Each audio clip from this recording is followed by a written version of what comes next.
Hey guys, Daryl Sweeney back again. Always love the time we get to spend together. Here's my question. You guys know I always start like this. Here's my question. What is a situation that you're currently judging? What is something in your business or in your life that you're currently judging, even though it's not helping with anything? I'll be really honest with you. For me, it's how many days on the calendar between now and June 17th. I mentioned last week that I'm doing a talk with Leadership Louisville. I will actually put a comment or put a link to that talk in the comments. But I'm doing a talk with Leadership Louisville, and I still have work to do on it. I still have some things that I want to develop that I can bring to you guys on that day. And I just keep watching the calendar count down, count down, count down. And it's funny because when I'm paying attention to the calendar, I literally get paralyzed. I start thinking I'm behind, and I kind of freak out a little bit in my own mind, and I have to walk myself back. I'm essentially wasting time, right? So there's no point in judging the situation. It is what it is. So let me get curious about the opportunities to move forward. Let me figure out how to accomplish all that I want to accomplish between now and the 17th that I can get so that I can give you guys the value and the content that you deserve. So that's me. But what about you? What's a situation that you're judging in your life or in your business that just isn't helping anything? So for those of you that know me, you know me. We do this each and every week. For those of you that don't, my name is Daryl Sweeney. I am a business coach. I work with entrepreneurs, I work with leaders, and I work with ambitious professionals who really want to build the life, the career, and the business that they really want. And they get to define it on their own terms. That's a lot of the work we do.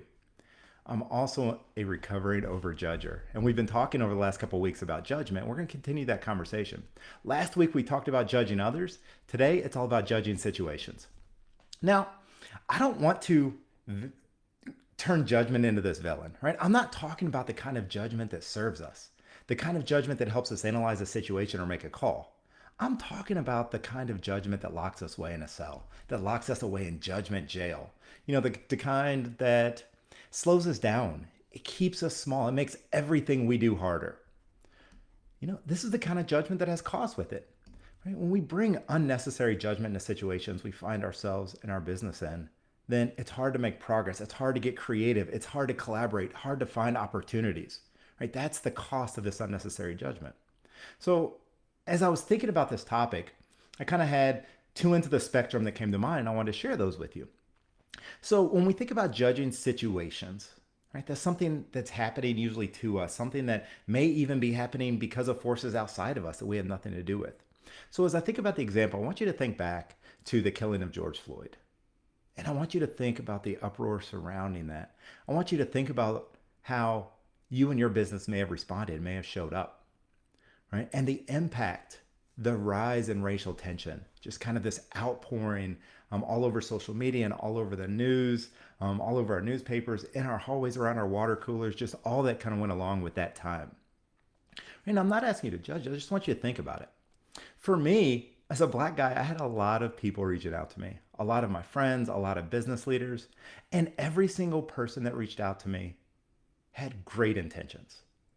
A lot of them wanted to know, hey, I want to respond. I feel like that they felt called to the moment, that they wanted to put out a social media post. They wanted to release a statement. They wanted to put together a video showing some kind of support for what was going on. And they asked me to put eyes on it. And I did. I looked at every single one. I worked through them. I reflected on them. And as I would give feedback, I would ask each one of these people one more question. What's going to be different?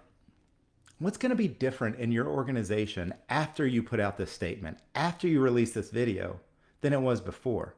Or you're talking about racial equity. You're talking about this commitment to diversity. So what are you going to be doing differently? And I'll be honest, a lot of them didn't have any answers. But the people that did kind of try to cobble together an answer, it wasn't so much an answer to the question as much as a response to why things were the way they were.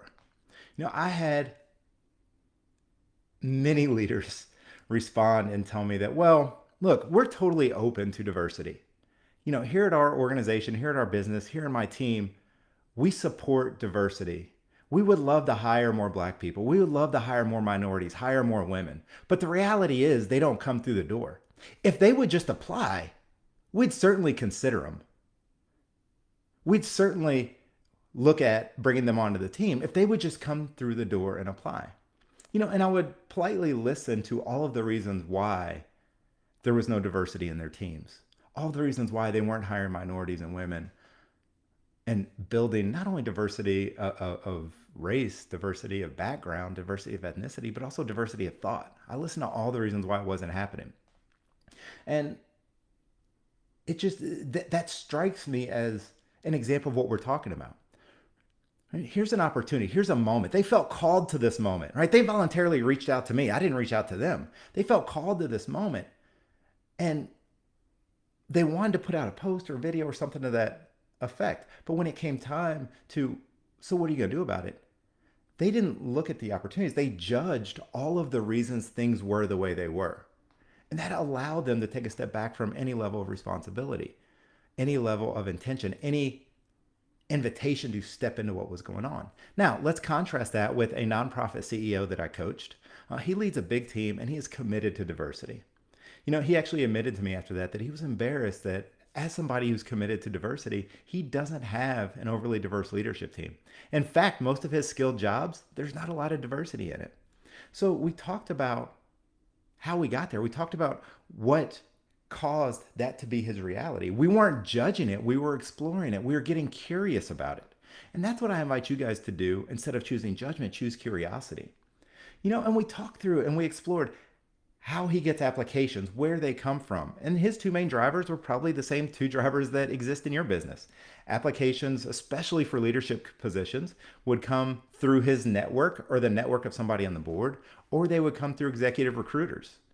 And we talked about, well, what about those systems? What about those pathways are making it to where you're not getting minority applicants? Why most of the people that come through the door for those jobs look like you, sound like you, were raised like you, come from the same backgrounds as you. You know, and it became really clear, and I'll kind of pick on recruiters for a moment, you know, and this is him kind of exploring this and talking to me through it in one of our coaching calls. But he said, you know, we work with a few different recruitment firms and they don't get paid unless we hire their candidate. He then cited some of the research that's out there, and you've probably seen it, that says applicants with black sounding names are less likely to get hired than applicants with white sounding names.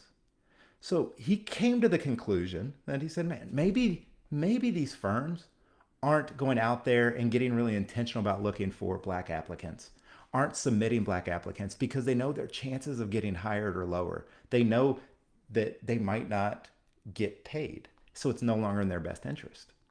Right? So he didn't judge the situation. He didn't talk about the systems and all the reasons why it's not happening. He asked himself, what is his role? What's going on? And what can he do to fix it? You know, we left that coaching call and he committed to, he said, look, I want to change this. I want to help change the system. So he's leaning into the statement. He's leaning into the times and his call to diversity. And he said, I want to change our contracts with these folks. I want to add a clause that we have to have a certain number of minority applicants. We have to have a certain number of female applicants. I want diversity in my leadership team. And if that means reaching down into the organizations that serve us and that we partner with, so be it. But this is something that we're going to now require going forward. And he's putting that into motion. So I want to help you guys do the same. The next time you find yourself in judgment around a situation, I want to invite you to choose curiosity. And I want to help you do that. So I've got 5 questions that you can ask that I think can really easily help step you or the team you lead into curiosity. Number 1, what led to this outcome? Number 2, what is my responsibility? Or if you're talking about your team, what is our responsibility? Number 3, is this a pattern? Right? Number 4, what can I learn from this? Or what can we as a team learn from this? And number 5, where do we go from here? Right? So you can see that starts out as an exploration of how did we get here. It explores whether it's a pattern or not. Right? It investigates to see what learnings are available to you. And then finally, it says, what are the opportunities that are out there in front of us? It doesn't keep us locked in judgment jail where we're sitting and not doing anything and not moving and not making progress. It actually helps us get out in front of our goals and make progress towards the things we want to accomplish. So hopefully today's video was helpful for you. If it was, say so. Let me know. Hit the comments. Right? If there's somebody you know that needs to hear this, please tag them and pass it on. I certainly invite you guys to check out the June 17th event. I've dropped a link in the comments to that. I'm excited about that talk, answering the call to curious leadership. And I challenge each of you to find ways this week to choose curiosity over judgment. See you next time.